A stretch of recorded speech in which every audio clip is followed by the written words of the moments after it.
My boyfriend cheated on me. So, I took revenge on him. He thought he was the hunter. For 6 years, I was his girlfriend, his punching bag when his ego needed feeding. And for the last year, I was something else too. I was his prey. It started with a phone, not mine, his. He began checking my phone every chance he got. He waited until I was in the shower or asleep.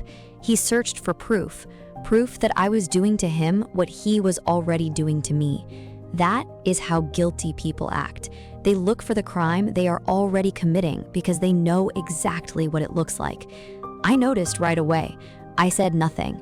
I smiled, kissed him goodnight, and let him keep searching a phone that had absolutely nothing to hide. It bought me time, and time was what I needed most.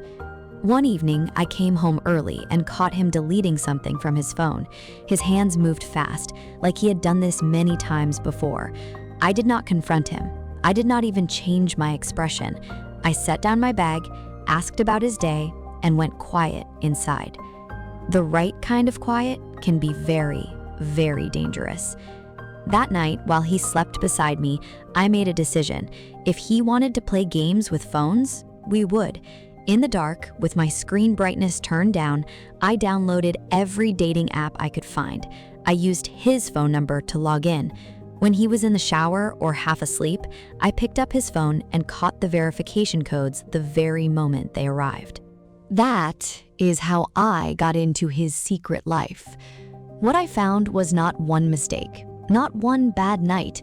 It was months of matches, dates, and messages sent from rooms I had been standing in, on nights I thought we were having a quiet dinner together. He was living 2 lives, and he kept getting away with it because I kept smiling at the dinner table, pretending I knew nothing. Every time his phone got a new match, mine did too. I saw every lie before he told it. I knew his patterns before he did. When he asked, almost too casually, who kept texting me at odd hours, I told him it was his mother, that she was sick and needed me close.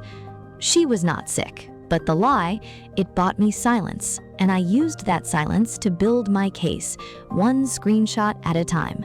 While he chased strangers, I quietly took apart the life we shared. I sold what I did not need. I reached out to old friends, the ones who had warned me about him years ago, the ones I had pushed away because he made jealousy feel like love. I found a new place to live. I found a roommate. I saved a deposit, little by little, while living in his house on his income, and he never noticed. When he reached for me in bed, I said I was too tired. Every night, the exact same words, until they stopped sounding like an excuse and started sounding like a wall. He did not like that. A man who can cheat for a year without consequences suddenly panics when the woman he is cheating on stops chasing him. So he pushed harder. He got crueler. He went back to the old insults that used to work. I let him talk to an empty room.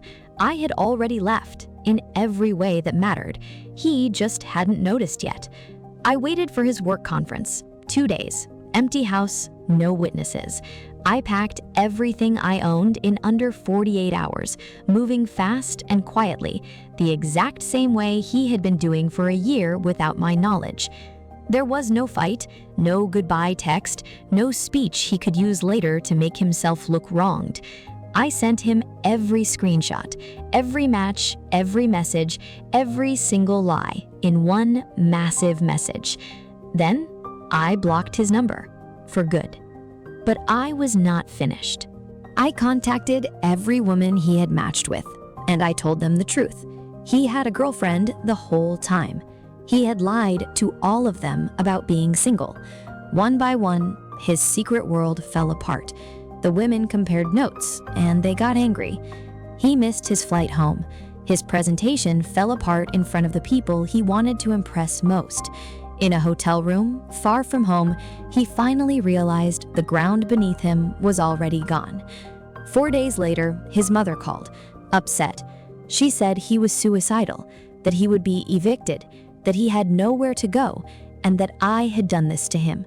I listened without interrupting. Then I sent her the screenshots. No explanation was needed once she saw them. I told her, calmly, that I owed him nothing, that a man does not get a negotiation after a year of lying to the woman who loved him. He built this mess himself, and he could live in it. She went quiet, the kind of quiet that comes right before someone's whole view of a person falls apart. It was not our last conversation. She came back, this time with his father. No yelling, no blame, just two parents who finally wanted the truth. We laid it all out together. His lies to them, his lies to me, the dates that matched the nights he claimed to be somewhere else. They were horrified. He had never once bought them a birthday or Christmas gift, but he spent freely on strangers. The money his mother had been sending him for therapy, it had gone to dates, drugs, and nights out, not to getting better. There was no big punishment waiting for him, no dramatic rock bottom, only the cost of an extra flight home, paid with his own money.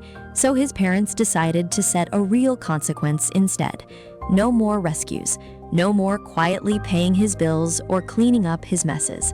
For the first time in his life, he would feel the full weight of his own choices.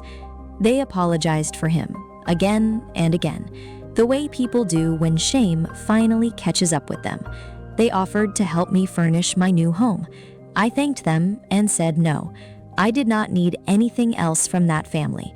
I had already taken back the only thing that mattered. He thought my silence meant weakness. He thought my smile meant I had not noticed anything. He spent a year hiding behind lies, assuming I was too blind or too in love to see them.